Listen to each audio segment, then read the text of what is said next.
Assalamualaikum warahmatullahi wabarakatuh. Tabipun, sahabat-sahabat sebangsa dan setanah air, jumpa lagi di channel YouTube Mbak Hoir.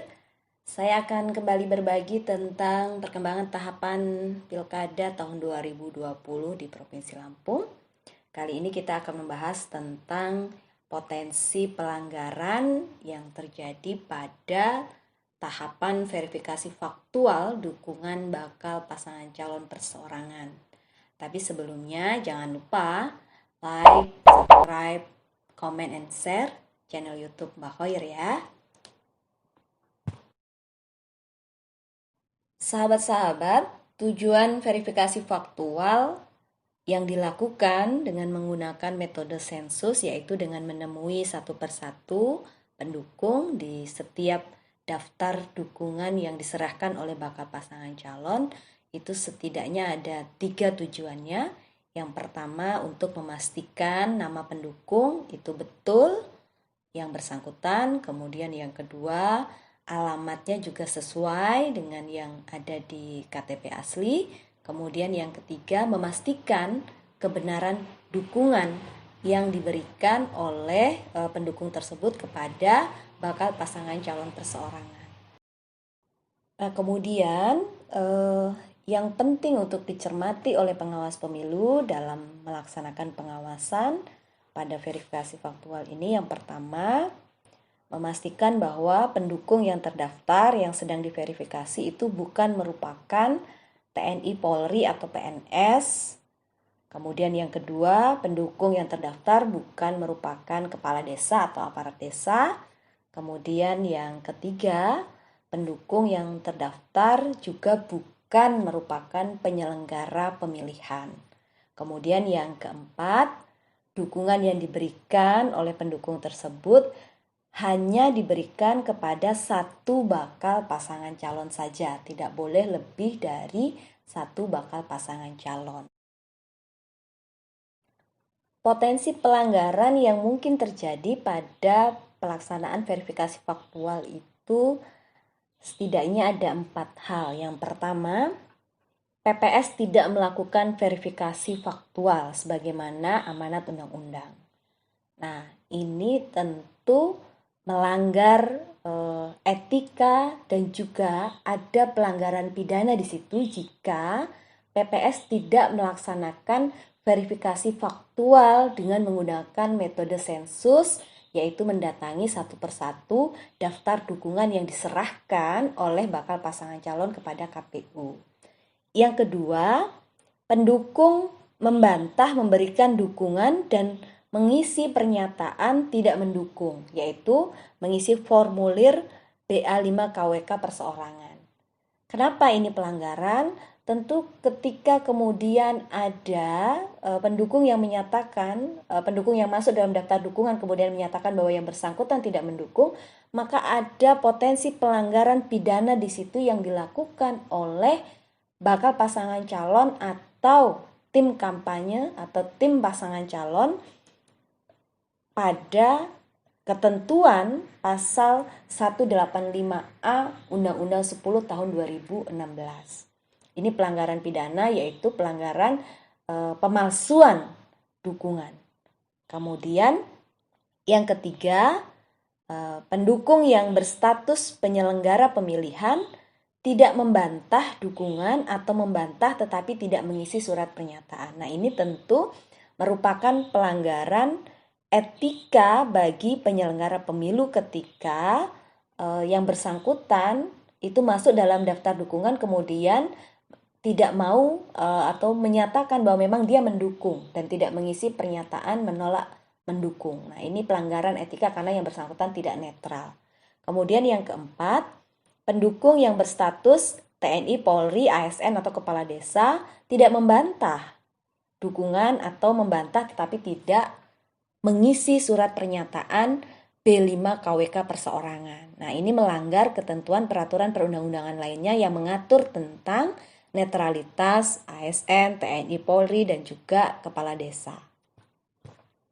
Nah, sahabat-sahabat sebangsa dan setanah air, selanjutnya saya akan menyampaikan ancaman pidana pada tahapan verifikasi faktual. kita akan membaginya menjadi 3 subjek. Yang pertama, ancaman pidana bagi penyelenggara pemilihan, yaitu PPS, PPK, KPU, Kabupaten Kota maupun juga KPU Provinsi. Pasal 185B, anggota PPS, PPK, KPU Kabupaten Kota, KPU Provinsi, atau petugas yang diberikan kewenangan melakukan verifikasi dan rekapitulasi yang dengan sengaja melakukan perbuatan melawan hukum, tidak melakukan verifikasi dan rekapitulasi terhadap dukungan calon perseorangan.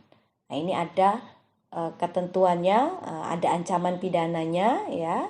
Jadi penting untuk diketahui oleh penyelenggara pemilu sehingga tidak melakukan kesalahan. Kemudian yang kedua, Pasal 186 ayat 1 yaitu anggota PPS, PPK, KPU Kabupaten Kota maupun Provinsi dengan sengaja memalsukan daftar dukungan terhadap calon perseorangan. Nah, ini juga tidak dibolehkan. Kemudian yang terakhir adalah pasal 186 ayat 2. Anggota PPS, PPK, KPU Kabupaten Kota, KPU Provinsi dengan sengaja tidak melakukan verifikasi dan rekapitulasi terhadap calon perseorangan. Ini juga adalah pelanggaran pidana. Jadi jangan sampai ada misalnya daftar dukungan yang luar biasa banyak dalam satu desa, ada yang sampai 3.000, kemudian PPS-nya hanya 3 sehingga kemudian malas untuk melakukan verifikasi faktual. Nah, ini bahaya. Jadi jangan sampai tidak diverifikasi faktual, tetap walaupun sebanyak berapapun jumlahnya harus tetap dilakukan verifikasi faktual. Nah, selanjutnya ada juga ancaman pidana bagi bakal calon dan timnya yang diatur di pasal 185A.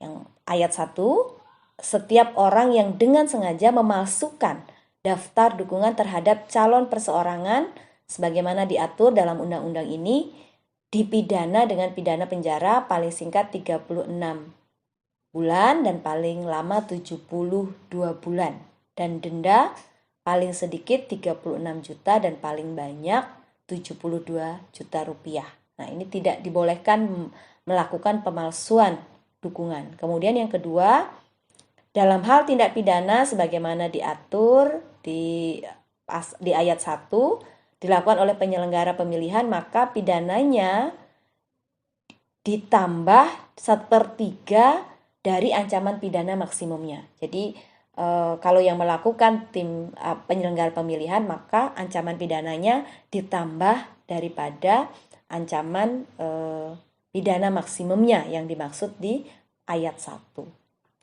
Yang terakhir, ancaman pidana bagi pendukung bakal calon perseorangan. Nah, ya ada ya, bagi pendukung juga ancaman pidananya.